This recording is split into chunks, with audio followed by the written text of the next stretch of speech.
Good morning, citizens of the world. I scheduled a work party today, and a certain Pandemic kind of rained on all of our parade, didn't it? So I'm having a one-person work party. I didn't actually even cancel my work party because I just figured nobody would show up. And so who knows, maybe someone will show up, but I'm pretty sure it's just going to be me.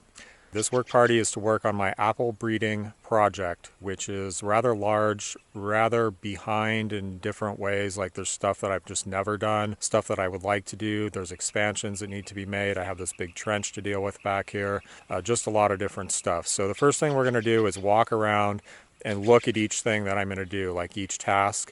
And then I'm probably going to kind of just go around and do a little bit of each thing just to keep things interesting and kind of cover all bases. Here we go, first person gardening or orcharding.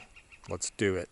If you're not familiar with this project, I'm growing apples from seed to create new varieties. I've been on this project for 9 years now. These trees were planted from seed in 2011. These trees in here are made by intentionally cross-pollinating two different parents, so I can try to get, more what I want out of the seedlings. They're not just random seeds that I planted. Now the project is to create new apple varieties, but also to encourage other people to do so and to offer them support. I provide cuttings for people to graft out so they can have, parents to work with to make the cross pollinations that they want. I provide pollen for the same purpose. Seeds, both open pollinated, which just means random seeds from an apple, like a specific variety, of course, but not cross pollinated intentionally with anything else. And cross pollinated seeds that have, two chosen parents. And of course, information. I have a video playlist on apple breeding that has, I think, over 30 videos in it. I didn't start this as a commercial venture. Like I don't actually have plans to get a great apple that I think has commercial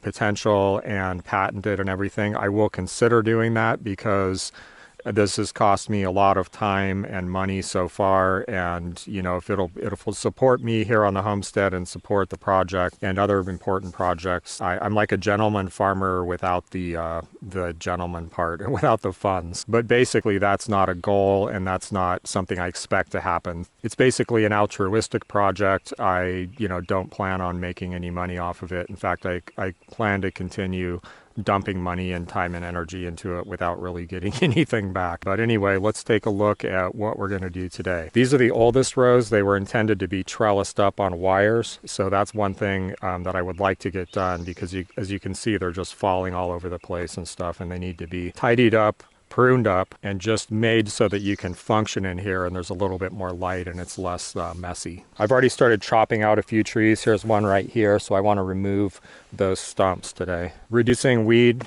competition always helps, at least in the rows, like for about 2 feet wide. I like to get rid of, all the grass. Obviously, fertilizer is something I could do. And I could also throw mulch on here. So if I had, I don't know, that's a pretty big job to go out in the woods and get enough leaves and stuff. My big truck is broken right now, so I can't go get wood chips nearby or anything like that. But mulch would really help, and it would, it'd help keep the weeds down for the summer and keep the water in.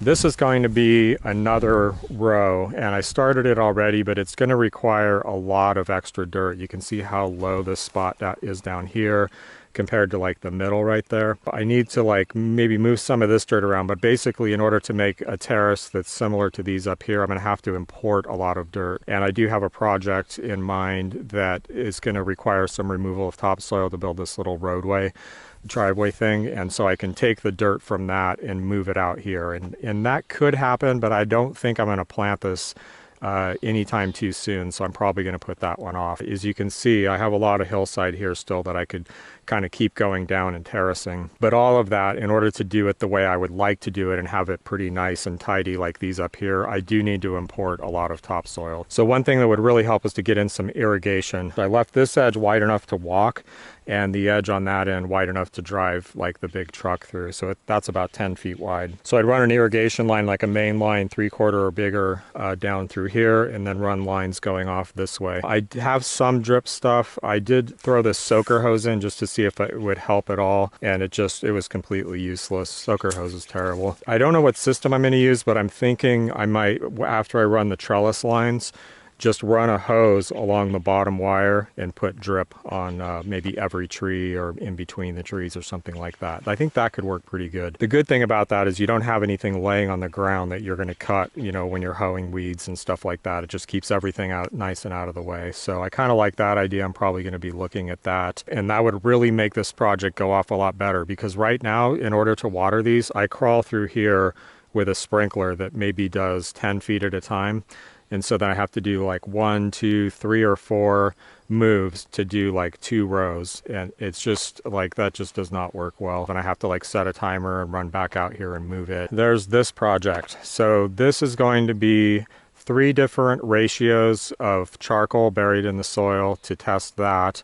Eventually this will be planted to, I think it was 6 or 7 dwarf interstem apple trees. So these will be about trees about 8 to 10 feet high, probably 8 or 9 feet high. And as those grow up, I'll start grafting on the seedlings that I grow. So I'm growing seedlings in the greenhouse. I grow those for a year in the garden, and then I can take cuttings off of those and put them onto other trees.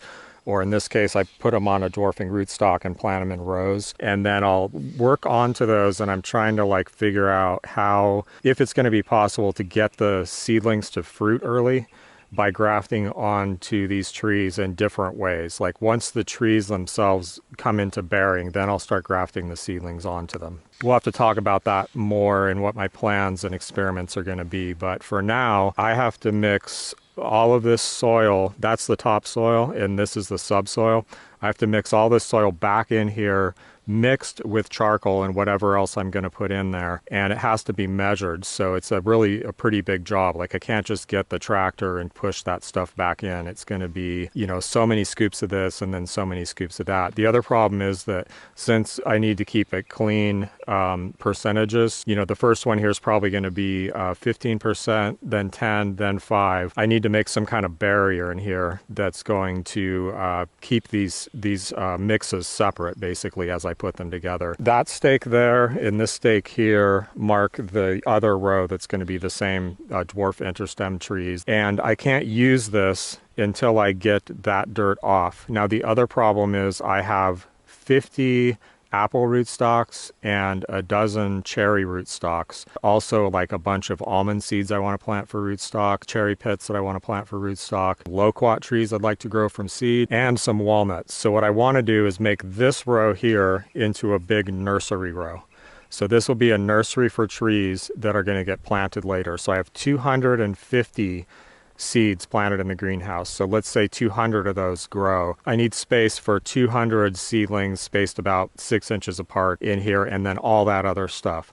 So in order to do that project and get those in the ground, which would be great to get in the ground within a couple of weeks, I mean, realistically, that's probably not going to happen. I need to get this off of here, and I can't get this off of here until I get that subsoil buried first, because the subsoil has to go on the bottom.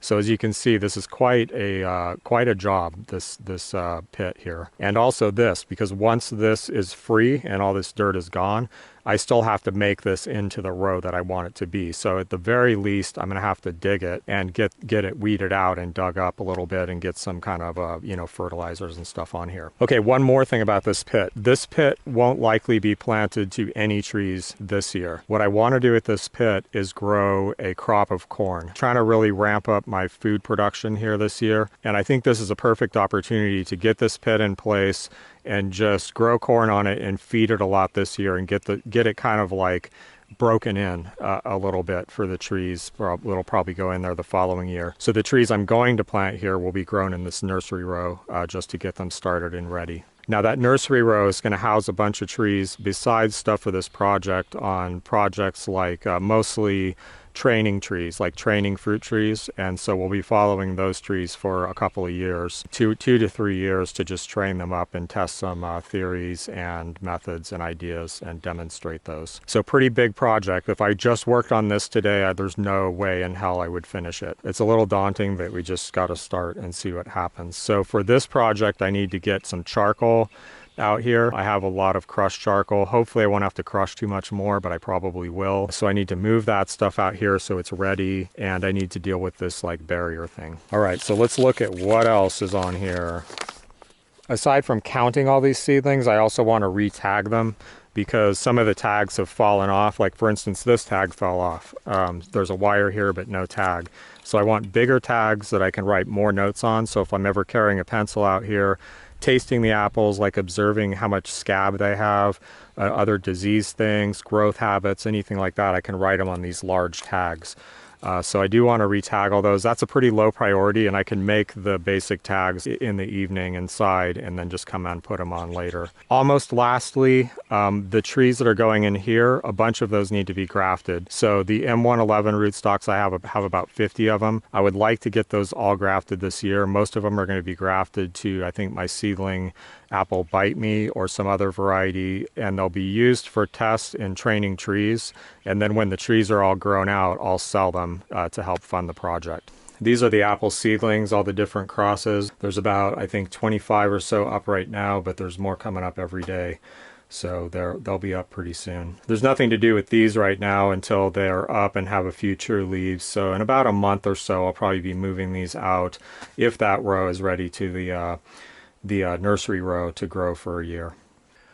Okay, one last thing we need to do, and we're actually going to start with this right now, is collect pollen. It is now officially pollen collecting season. This is chestnut crab, one of the very earliest varieties to bloom here. Looks like we're going to end up getting some Williams Pride today too, and I'll see what else, but probably just these two. But this will become kind of a daily or frequent ritual from now till the bloom season's over. This pollen will be sold in my web store for, you know, people to buy to do their cross pollinations. What we're looking for is balloon stage. They look like a little puffed up balloon thing, but they haven't actually opened yet. So that means that no bees have gotten in there and contaminated it with other pollen. And these are, I'll go up to about this size right here, maybe even this size right here. Don't want to pick all of the blossoms from any single cluster because I want the fruit, of course. So this one has 3 and there's still like 4 left, so I'll leave those. Now the other thing I'll be doing very soon, not today because I'm going to collect pollen instead, is cross-pollinating these. So for that I'll take blooms that look like this and they're just about to open, the same ones I'm gathering for pollen basically, and I'll tear the petals off and cross-pollinate that and put a tag on it. But we're going to do that starting probably like in the next couple of days. All right, this is pretty easy to collect the pollen if time consuming. I make these little paper packets. This is my own unique origami seed packet design. Works great for pollen. What I'm doing is I'll just grab the petals, tear those off. I'm after these little yellow doohickeys here on the stalks called the anthers. The pollen's in there, but until the flowers, they actually dry, the pollen won't come out, so it's trapped in there. You can't get any pollen out right now. But as soon as they dry, the pollen starts to fall out. Just dump the pollen in here. Now, in the past, I've actually propped these open and left them like that to dry, like in a little rack. I started just closing them up, and I think they dry fine that way. If these are dry within 3 to 4 days, that's about right. You don't want to dry them too fast because the pollen gets like trapped in the anther and it won't come out. So I'll just leave them like this in a nice warm place, you know, not in the sun or anything like that, but just a warm place with good air circulation. We'll see how that goes this year. I think that's going to work the best, and it's a lot easier because it's just, you know, I just put it in packet and I'm done. So yeah, a little tedious and time consuming, but certainly not a difficult thing to do. Let's do a little bit of pruning, mostly kind of remedial pruning. Look at this stuff. These are all Vixen seedlings. I think they just tend to grow kind of lanky and floppy, and they just end up falling over. This one's blooming this year. These buds right here are gonna flower. I will also prune these more when I trellis them up, if I get to that. For now, I just want to, anything that's not got, you know, flowers on it, if it has flowers on it, I don't want to cut it off. But otherwise, I want to shorten all this stuff up because it's just a huge mess in here. Now this here is actually a root sucker. You see it has some roots on it though? This could actually be planted and used as a rootstock. That's probably one of the Geneva rootstocks. What was it that I used? Was it Geneva 11? I can't remember. So I just got a bucket out here to put any of these suckers that I pull off that have roots on them that could potentially be used for new rootstocks. Also, like here, I've got a couple of trees that had gotten cut out for some reason. They died, or I don't remember what happened with these. So I could dig that up too. Probably have some roots I could use. These roots could also be used as nurse roots to graft onto. So you can take a root like this and actually graft scion into it and plant it. The idea being that eventually the scion will grow its own roots and then you can cut this off. So maybe I'll just save this too. So yeah, I might save some pieces of root like this for grafting onto as nurse roots. So a lot of this is just to keep these a little more self-contained. Again, if it looks like something's going to flower soon, I don't want to cut it off. And I want to keep these kind of short. Okay, so what I'm doing here is I'm trying to bring these inward and keep them low without cutting off a bunch of fruit wood. Like I'll top this down here. See, if it's hard for me to reach, it's too high. So kind of bring stuff in, as long as I'm not cutting off a ton of fruit wood, I'm happy. Like there's some fruit out here. So this is what I'm talking about with the new tags. Like I can't remember what this was like last year. It obviously fruited. So without going back to my computer to look at the notes, I don't know. So if I have a bigger tag and I write more of the information on here, I could make decisions of being like, oh, well, this wasn't a very promising variety. So I don't really need to keep this annoying branch out here that has a bunch of fruit wood on it. I could bring everything back. That's why I need new, improved, bigger tags. If I don't cut these long shoots back, the fruit wood will start to form way out here, and then I'll have to cut it back later and remove all that fruit wood. So I really want to keep these long growing shoots short. And this is what I'm talking about. So look at this shoot here, it goes all the way back like this. Fruit wood out at the ends. If I try to bring this back to make the tree more compact, I have to cut that off. And I don't want to, because I'm actually pretty interested in this variety. Interested enough that I grafted it out somewhere else. I'm gonna bring it back a bit. Now here's a Grenadine golden russet seedling that looks like it's really gonna be a tip bearer here. It's got flowers on the ends of these long shoots. Here's another one. 1, 2, see, tip, tip, basically tip. There is a spur there, spur. So there are some spurs on it, but it looks like it's going to be primarily a tip bearing type. So there's not much I can do with this one. I just kind of have to let it go. If there's anything long like this, which doesn't have a flower on the tip, I can cut that back to try to rein it back in. So I got both of these 2011 rows pruned, which is great because those are the most tangled, most important ones and the hardest ones to do. There's a few tall things like this here that I need to deal with. I'll just come back with a ladder or the long reach pruner and deal with that. I also took out most of the stumps from the trees that I culled out of here and different stuff like that. And I'd like to start trellising this right now, but I really need to work on this giant pit here, because if I don't get some things started for this, I basically can't work on it at all. So I want to get some charcoal out here, get my divider system figured out so I can actually just come out here a little bit at a time, you know, whatever days I can, and work on this a little bit, because it's going to be that kind of project where I need to have it set up so I can just like nibble at it here and there. So that's next on the agenda. Snack time. These are Gold Rush apples out of the fridge. They're still quite good. In some ways, they're still improving. Although they do have kind of an off flavor that comes from just the apples themselves being stored for a long time. Like they were put into a brand new Ziploc bag, very fresh, completely sealed, kept sealed, and they still develop this weird kind of off flavor. And that's why I'm so into the idea of late hanging apples. You know, they're fresh off the tree, they taste fresh. Like you don't have to store them, you don't have to do anything. I'm pretty determined to either breed or help foster and encourage the breeding of a super late hanging class of apples, maybe potentially called spring hanging apples, which will hang through the entire winter and into at least March. And I have a pretty good gene pool of very late hanging apples that are high quality. Actually, a lot of them are actually really good to work with, and I'm just looking for more to add, and especially more super late ones. I added one this year that is real promising that I have actually eaten off the tree in March. So I hope all you guys will keep your eyes open out there for, you know, super late apples. They have to meet 3 criteria. One is they will hang on the tree and not fall off. Like, you know, they just have to be really steadfast hangers. 2 is that they actually ripen late. So they can't ripen in October and then just hang there and get worse and worse. And 3, that they're actually, you know, decent apples at least. If we find something that's just decent and edible, but it hangs until March, like that's definitely breeding stock, but preferably, you know, the better quality, the better. And of course the goal is to breed apples that will hang that long that are actually really good to eat. So yeah, spring hanging apples, it will be a thing.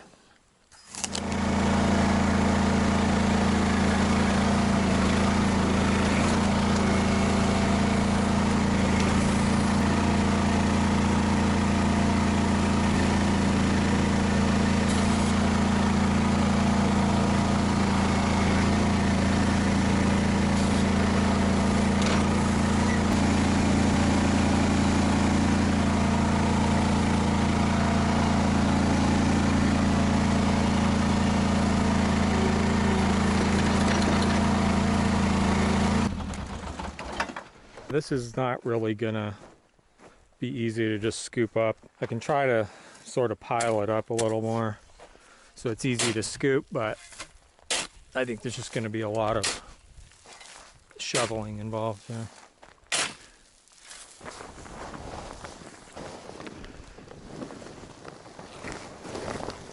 One idea I had is just to attach this tarp to the tractor and pull it backwards to kind of pile everything up. Let's come back with a rope.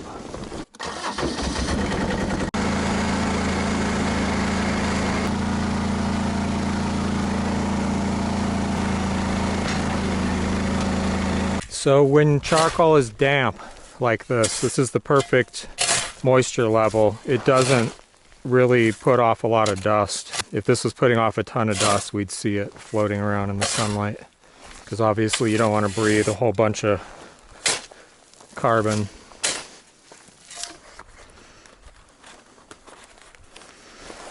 Hopefully this will hold. It's kind of funky, but let's give it a shot.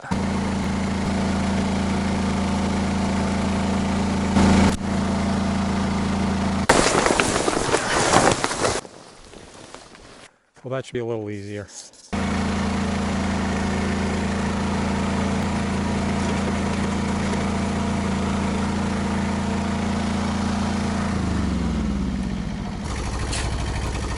Much better.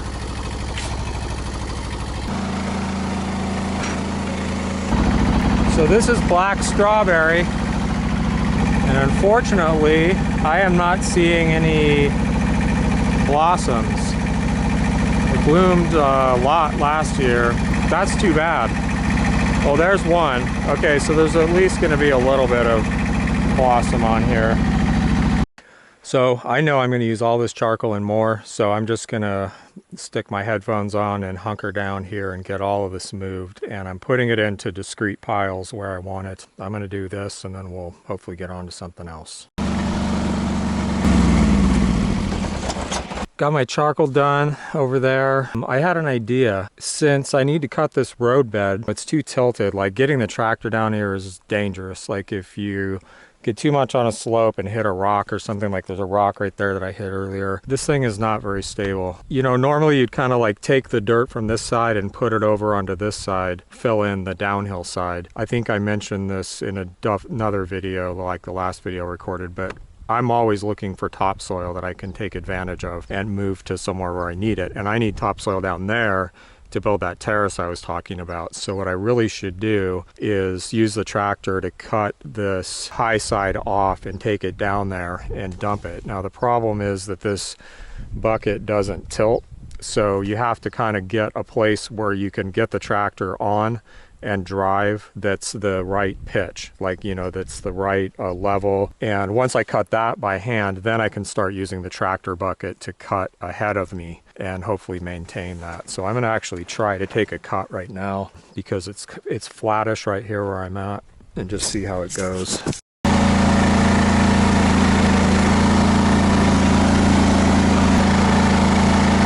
So yeah, I mean, that's helpful, but if I can get in here with a shovel and get this, like from over there to about right in front of the bucket there, and get that how I want it in terms of the pitch.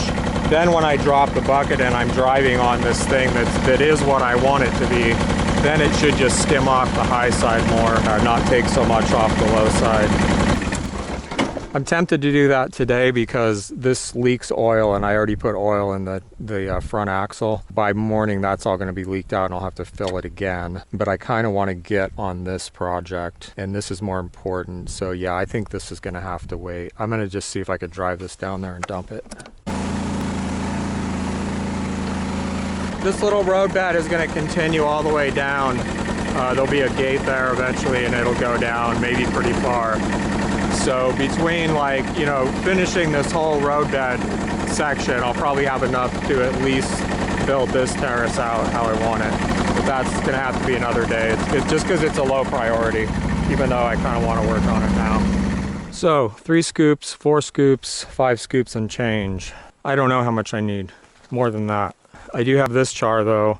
This needs to be crushed. This one is all wildwood, like limbs and stuff, and that one's all lumber, so that has nails and screws. So I can't run over that with the tractor, but I can probably run this over fine. If I put down that tarp out here somewhere in the field, run over that a bunch of times, and that should be good enough to use. Hopefully that'll be enough. If not, I'm gonna have to figure out how to crush some of this and get that in there too. So my idea on this is to measure this off, be again 4 sections, the end won't have any charcoal, then it'll be 5%, 10%, and 15%, which is why I put more charcoal here and less charcoal down there. My plan is to put in 2 stakes on each side and slide a piece of plywood in between them. Then I'll just grab the plywood and slide it up. You know, I don't want to bury it too much or it'll be hard to pull up, and I just slide it upward and then do the next layer, slide it up again, and eventually the plywood just comes out and I have my discrete, sections of charcoal mix in there. And then I'll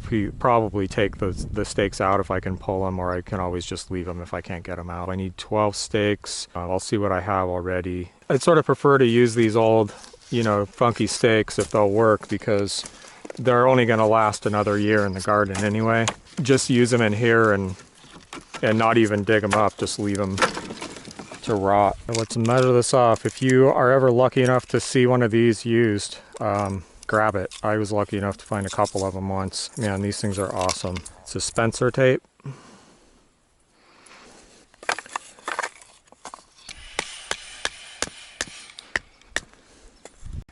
Pretty rotten. So I don't want like a super sharp point on it because the wood is weak and there's rocks in there and stuff. So I'm going to go with kind of a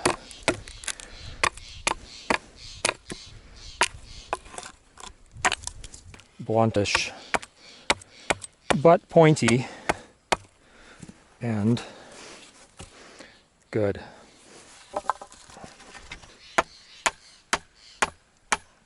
I'm not going to measure this side, I'll just eyeball it 90 degrees across. That looks good. Okay, move char, done. Divider system, well along. I have to cut some plywood. Weeding didn't do, trellising didn't do, but I could start getting some posts together for this. In fact, I think I already have some out here. I could pound a few posts, maybe. I want to get that started. Pruning, I could do some more pruning. Retagging, not today, maybe tonight. Stump removal, mostly done. Maybe I'll finish that off right now. And I think I'll finish that off, do some pruning, and then try to get this in place and throw a few scoops of dirt in there just so I can say I've started. So check this out. This is sugarcane I bought in a store. It was like a Mexican market. They were $1.28 a stick. And I was like, I'm gonna try to grow those. Unfortunately, they're getting kind of old, so hopefully they're still viable. Broke one of my favorite shovels. This cool Razorback D-handled shovel. So this could be an opportunity to do a video on making a D-handled handle for a tool like this. But I would make it out of locust because locust does not rot. This is rotten. You can see it's kind of chalky looking in there, just from being left, too much weather over the years. This thing's been here before I moved here. Just I don't always take care of tools as well as I should. This variety just was really no good. I tried to like it a lot for like 3 different years it fruited, and it was just really bad. Pull a couple roots off here for nurse root grafting. So even this here, it's got a few little roots on it. That'll turn into a rootstock by next year. I could even graft this year with something really small. Pull a couple more. This is great nurse root material. Some nice bud 9 rootstock there. So yeah, I can kind of crawl all through here, pull off these suckers, and like this one might have some roots. Look at that. Look at all that good root. Now here's something exciting. This is William's Pride crossed with Vixen. Vixen is like a medium-sized apple, kind of like Bite Me, maybe even a little bigger sometimes, that is a descendant of Vixen. It's actually a Vixen relative of some kind that was bred by Albert Etter. 2 crosses of it flowering this year, and hopefully some more of these will too. That's a pretty promising cross. Making love under the plywood. This one lost its tail. I wonder if it'll grow back.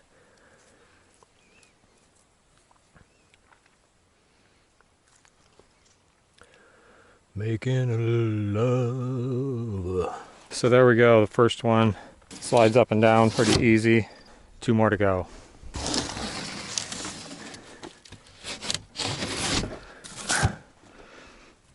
Ta-da! Also, I would like to be adding some trace minerals to this. I had the soil tested about 100 feet up the hill for trace mineral analysis, and I was low in like boron, zinc maybe, manganese, copper, sulfur, calcium.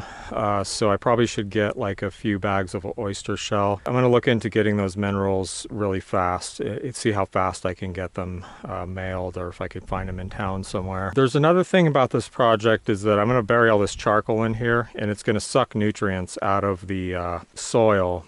One approach is I could just put the charcoal in raw and then fertilize from the top. Now, since I want to plant corn here and corn's a heavy feeder, that may not work so good, and I may end up with just a really bad crop, which I don't want. I actually would like to grow a really nice crop of corn here, so I have to think about that.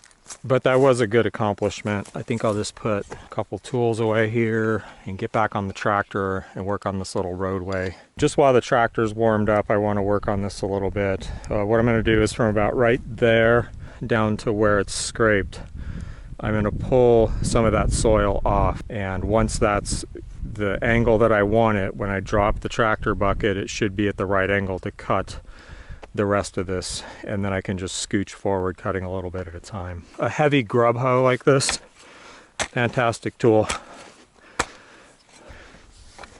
I'm going to drag a little bit of this over here to make this fill in this side to get my flat spot going.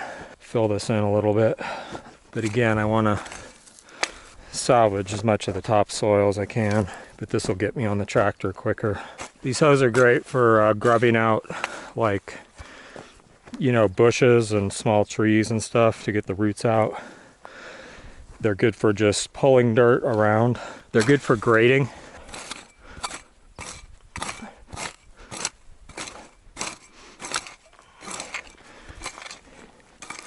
And a lot of the world actually uses large hoes for most gardening work. Clear the route because I'll be taking scoops of dirt down here. Don't want to hit that and tip over. See, now the bucket's flat, so when I cut, it won't cut at an angle. It should cut more flat. And I don't want it completely flat. I want it sloped actually quite a bit, but not this much. And I can fix that later with my hand. I just want to move the bulk of the topsoil so I can use it.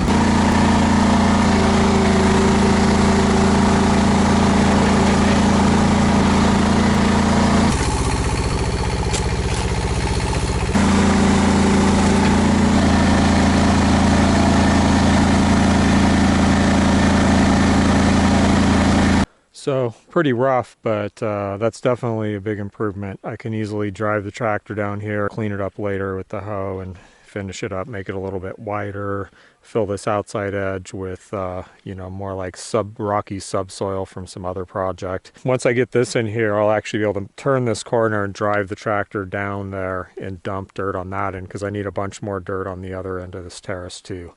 But this amount of dirt, that's a lot of dirt. So that's gonna finish off probably this end of the terrace pretty good. And this is nice, you know, rich topsoil.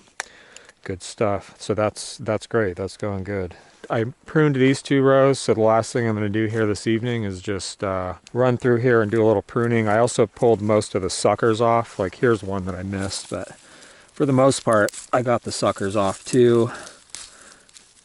So just do a little bit of pruning down here.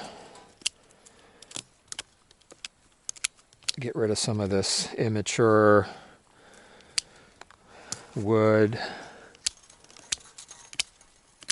I've noticed that the trees, the seedling trees, I should pay more close attention to this, but it seems like they tend to start fruiting first high up on the stem. I don't know if it's beneficial at all to get rid of some of this immature, like these kind of like little spiny looking things. Those tend to grow a lot on young seedlings that aren't sexually mature yet. Now none of these trees are really growing out too far yet, but say like this one's starting to get out there a little bit. So I'm gonna come back in here, try to just shorten some of this stuff up a little.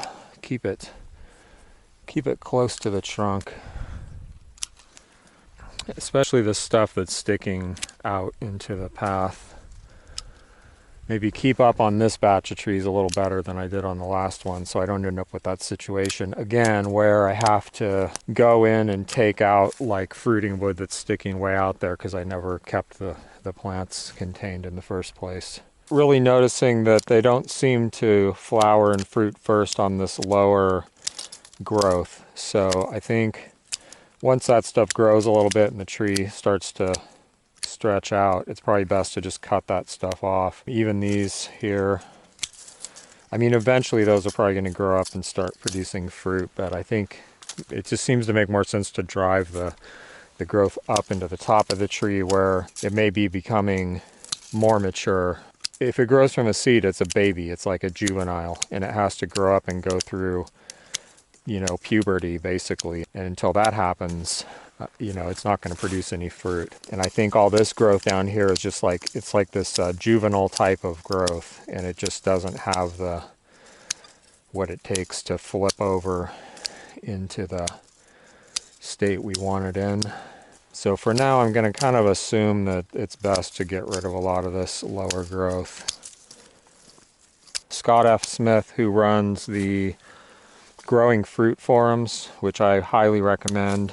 Shout out to everyone on the Growing Fruit forums. You guys are awesome, great community of growers, a lot of knowledgeable people there. And anyway, Scott Smith, who owns the list, was saying that growing seedlings now, he'll grow them, the seedlings, for a year or two, or I don't know how long, until they start producing less of that immature looking wood. And then he takes cuttings from the top of that and grafts those out. So they're already kind of out of that juvenile state. So I may experiment with that. Well, that may be the best work party I ever threw. I got a lot of stuff done. I didn't have to be distracted by people all day. I didn't have to babysit anyone. I didn't have to teach anyone how to pull a weed. I didn't have to go look for tools all day for people. I'll probably do some more pruning. I kind of want to go back through. I'm starting to get a feel for what I want to do. You know, I did most of the pruning I want to do. I didn't work on the trellis, but yeah, I got a lot done. And I'm going to go eat and just like veg out. I'm going to go have an apple juice and vodka cocktail. That's what I'm going to do.